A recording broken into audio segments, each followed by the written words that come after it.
Hello दोस्तों। आज हम रोज़गार के प्रतिष्ठित सिद्धांत के बारे में पढ़ेंगे। यह सिद्धांत मैक्रो इकोनॉमिक्स का बहुत ही महत्वपूर्ण सिद्धांत है और इस सिद्धांत से नेट जीआरएफ में कई क्वेश्चंस बनते हैं।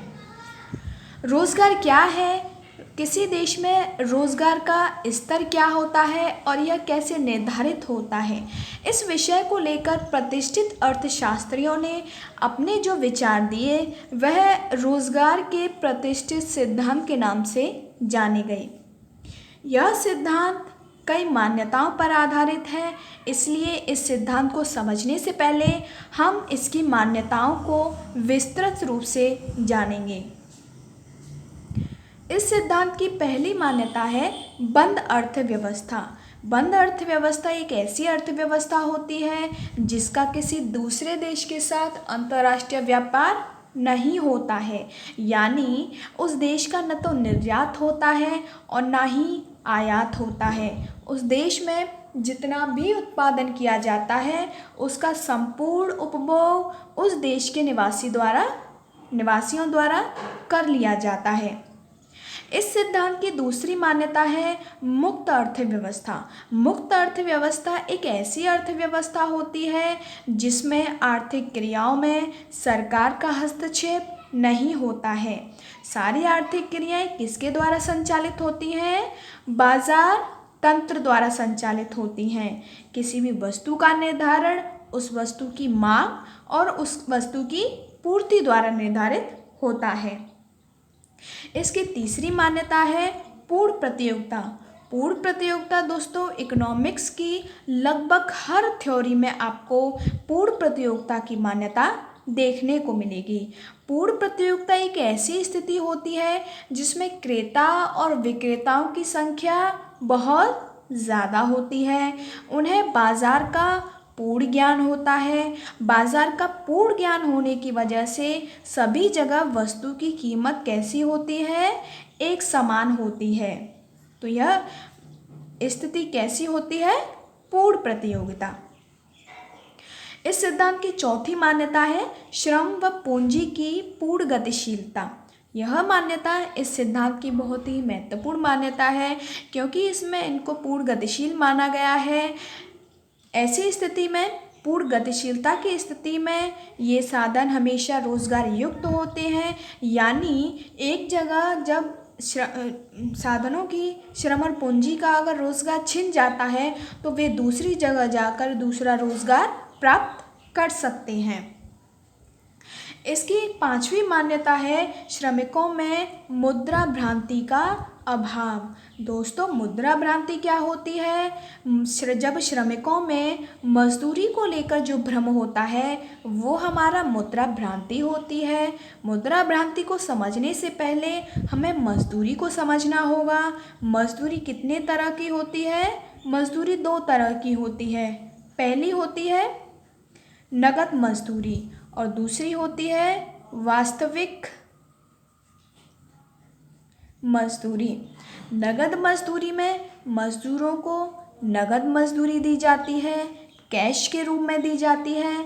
लेकिन अगर हम वास्तविक मजदूरी की बात करें तो यहाँ नगद मजदूरी यानी कैश में मजदूरी देने के साथ साथ उनको सुविधाएं भी दी जाती हैं। और ये सुविधाएं कैसी होती हैं? जैसे कि स्वास्थ्य की सुविधा है, सस्ते आवास की सुविधा है, मज़दूरों के बच्चों को निःशुल्क सुविधा है, निःशुल्क शिक्षा की सुविधाएं हैं। ये सब किस में दी जाती हैं? वास्तविक मजदूरी में। जब नगद मजदूरी में कमी की जाती है तो श्रमिक इनका सीधा विरोध करते हैं। उनका कहना है कि नगद मजदूरी में कमी होने से उनकी क्रय शक्ति क्या होती है? कम हो जाती है। लेकिन जब वास्तविक मजदूरी में कमी होती है तो वह इसका विरोध नहीं करते हैं। उनको ये भ्रम रहता है कि उनकी जो क्रय शक्ति है वो किससे संबंधित है? नगद मजदूरी से, ना कि वास्तविक मजदूरी से। तो इस तरह का उनमें जो भ्रम रहता है वो क्या होता है? मुद्रा भ्रांति होता है। और इस अवधारणा की अच्छी व्याख्या सर्वश्रेष्ठ व्याख्या किसने की थी? वो की थी कीन्स ने। कीन्स का मानना था कि श्रमिकों में मुद्रा भ्रांति होती है, लेकिन चूँकि हम रोजगार के प्रतिष्ठित सिद्धांत के बारे में अध्ययन कर रहे हैं, तो प्रतिष्ठित अर्थशास्त्री मुद्रा भ्रांति के बारे में क्या सोचते थे। उनका मानना था कि श्रमिकों में मुद्रा भ्रांति का अभाव होता है। इस सिद्धांत की छठी मान्यता है तटस्थ तकनीकी, यानी इस सिद्धांत में तकनीकी को क्या माना गया है, तटस्थ, यानी तकनीकी का रोजगार पर कोई इफेक्ट नहीं पड़ता है।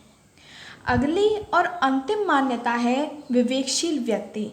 विवेकशील व्यक्ति भी पूर्ण प्रतियोगिता की तरह लगभग हर सिद्धांत में आपको देखने को मिलेगी। विवेकशील व्यक्ति कौन होता है? एक ऐसा व्यक्ति होता है जो न तो शराब पीता है, न जुआ खेलता है, और वह अपने कल्याण का सर्वोत्तम निर्णायक होता है, यानी वह कम से कम त्याग करके अधिक से अधिक क्या प्राप्त करना चाहता है, संतुष्टि। इन मान्यताओं को पढ़ने के बाद एक और सबसे महत्वपूर्ण अवधारणा है पूर्ण रोजगार, क्योंकि रोजगार का प्रतिष्ठित सिद्धांत पूर्ण रोजगार के ही चारों ओर चक्कर काटता है। इसलिए हमें पूर्ण रोजगार क्या है, प्रतिष्ठित अर्थशास्त्री पूर्ण रोजगार से क्या समझते थे, इसको समझना बहुत ज़रूरी है। सामान्य अर्थों में पूर्ण रोजगार एक ऐसी अवस्था होती है जब चालू मजदूरी दर पर, यानी चाली मजदूरी दर पर काम चाहने वाले हर समर्थ और योग्य व्यक्ति को काम मिल जाता है, तो वह स्थिति कैसी होती है, पूर्ण रोजगार की स्थिति होती है। या दूसरे शब्दों में हम ये भी कह सकते हैं कि बेरोजगारी की पूर्ण अनुपस्थिति ही, यानी कि शून्य बेरोजगारी ही क्या होती है, पूर्ण रोजगार। अब हम प्रतिष्ठित अर्थशास्त्रियों के बारे में बात करेंगे। उन्होंने इससे थोड़ा अलग अवधारणा को अपनाया था। उनका मानना है कि पूर्ण रोजगार एक ऐसी अवस्था होती है जिसमें थोड़ी बहुत मात्रा में क्या होती है, बेरोजगारी। यहाँ शून्य बेरोजगारी माना था, लेकिन इससे हटकर प्रतिष्ठित अर्थशास्त्रियों ने यहाँ थोड़ी बहुत मात्रा में बेरोजगारी को अपनाया है। और यह बेरोजगारी कैसी होती है, ऐच्छिक होती है। यानी प्रतिष्ठित अर्थशास्त्रियों का मानना था कि जो व्यक्ति काम करने योग्य है और जो काम करना चाहता है उसको रोजगार मिल जाए, और जो व्यक्ति इच्छा से बेरोजगार रहना चाहता है वह ऐच्छिक बेरोजगारी होती है। तो ऐसी स्थिति जहाँ जो रोजगार चाहता है उसको रोजगार मिले और जो रोजगार नहीं चाहता है उसको रोजगार ना मिले, तो इस तरह की स्थिति जो है वो प्रतिष्ठित अर्थशास्त्रियों के अनुसार क्या होती है, पूर्ण रोजगार की स्थिति होती है। क्योंकि हमने इसकी मान्यताएं पढ़ी, पूर्ण रोजगार क्या होता है, प्रतिष्ठित अर्थशास्त्री इसके बारे में क्या सोचते थे, इसके बारे में पढ़ा। अब यह सिद्धांत क्या है, इसकी व्याख्या हम करेंगे। प्रतिष्ठित अर्थशास्त्रियों का मानना था यदि पूंजीवादी अर्थव्यवस्था में कीमत प्रणाली को स्वतंत्र रूप से कार्य करने दिया जाए और अर्थव्यवस्था में किसी प्रकार का सरकारी हस्तक्षेप न किया जाए, तो श्रम सहित उत्पादन के सभी साधन पूर्ण रोजगार युक्त होते हैं। हम इसे दोबारा पढ़ेंगे। यदि पूंजीवादी अर्थव्यवस्था में कीमत प्रणाली को स्वतंत्र रूप से कार्य करने दिया जाए तथा अर्थव्यवस्था में किसी प्रकार का सरकारी हस्तक्षेप ना किया जाए, तो श्रम सहित उत्पादन के सभी साधन कैसे होते हैं, पूर्ण रोजगार होते हैं। यानी बाजार तंत्र द्वारा जब क्रियाएं की जाती हैं तो उत्पत्ति के जितने भी साधन होते हैं वह सब कैसे होते हैं, पूर्ण रोजगार युक्त होते हैं। इन्होंने पूर्ण रोजगार के स्तर पर अर्थव्यवस्था के दीर्घकालीन संतुलन को क्या माना था? यानी किसी देश में पूर्ण रोजगार एक लंबे समय तक रहता है, एक दीर्घकालीन संतुलन है, जो कि कैसी स्थिति है? एक सामान्य स्थिति है। लेकिन जब पूर्ण रोजगार के स्तर में कोई परिवर्तन होता है, कोई विचलन होता है, तो वह स्थिति सामान्य स्थिति न होकर एक असामान्य स्थिति या असंतुलन की स्थिति कही जाती है। जब पूर्ण रोजगार में अल्पकालीन असंतुलन उत्पन्न हो जाता है तो यह स्थिति कैसी होती है? असाधारण स्थिति होती है। अब जबकि पूर्ण रोजगार में असंतुलन उत्पन्न हुआ है तो यह कैसे संतुलित होगा? इस बारे में प्रतिष्ठित अर्थशास्त्रियों ने सुझाव भी दिए। उनका मानना था कि जब पूर्ण रोजगार की स्थिति में असंतुलन उत्पन्न हो जाता है तो देश में पूर्ण रोजगार के सामान्य स्तर को पुनः प्राप्त करने के लिए अर्थव्यवस्था में कुछ ऐसी शक्तियां कार्यशील हो जाती हैं जो असंतुलन को समाप्त कर पुनः देश की अर्थव्यवस्था को पूर्ण रोजगार के स्तर पर ले आती हैं। दोस्तों, चूँकि हमने पढ़ा था कि देश की अर्थव्यवस्था कैसी हो? मुक्त अर्थव्यवस्था हो, यानी कि आर्थिक क्रियाएं किससे संचालित होती हैं? बाजार तंत्र द्वारा। जब पूर्ण रोजगार में असंतुलन उत्पन्न होता है तो ये बाजार शक्तियाँ अपने आप क्रियाशील हो जाती हैं और पुनः देश की अर्थव्यवस्था में पूर्ण रोजगार को कायम कर देती हैं।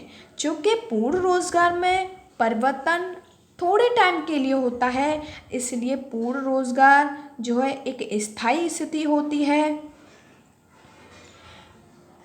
इस तरह क्लासिकल अर्थव्यवस्था में पूर्ण रोजगार की स्थिति स्थायी होगी। यानी कैसी होगी? स्थायी होगी। इस स्थिति में सभी बाजारों में मांग और पूर्ति बराबर होगी। जब पूर्ण रोजगार कायम होता है, सभी लोगों को रोजगार मिल जाता है, तो मांग और पूर्ति कैसी होंगी? बराबर हो जाएंगी। वस्तु बाजार में मांग व पूर्ति के बराबर होने के कारण न तो अति उत्पादन होगा और न ही अनैच्छिक बेरोजगारी होगी। यानी अनैच्छिक बेरोजगारी कैसी होगी? शून्य होगी, यानी अनुपस्थित होगी। साथ ही प्रचलित मजदूरी दर पर हर चाहने वाले व्यक्ति को काम मिल जाता है। तो दोस्तों, ये था हमारा रोजगार का प्रतिष्ठित सिद्धांत। इसके अलावा रोजगार को लेके कई प्रतिष्ठित अर्थशास्त्रियों ने अपने अलग अलग विचार दिए, जिनमें जेबी से और प्रोफेसर पीयू के विचार बहुत ही महत्वपूर्ण हैं। उन्होंने रोजगार को लेके क्या विचार दिए, उसके बारे में अध्ययन हम अगली वीडियो में करेंगे। फिलहाल के लिए धन्यवाद।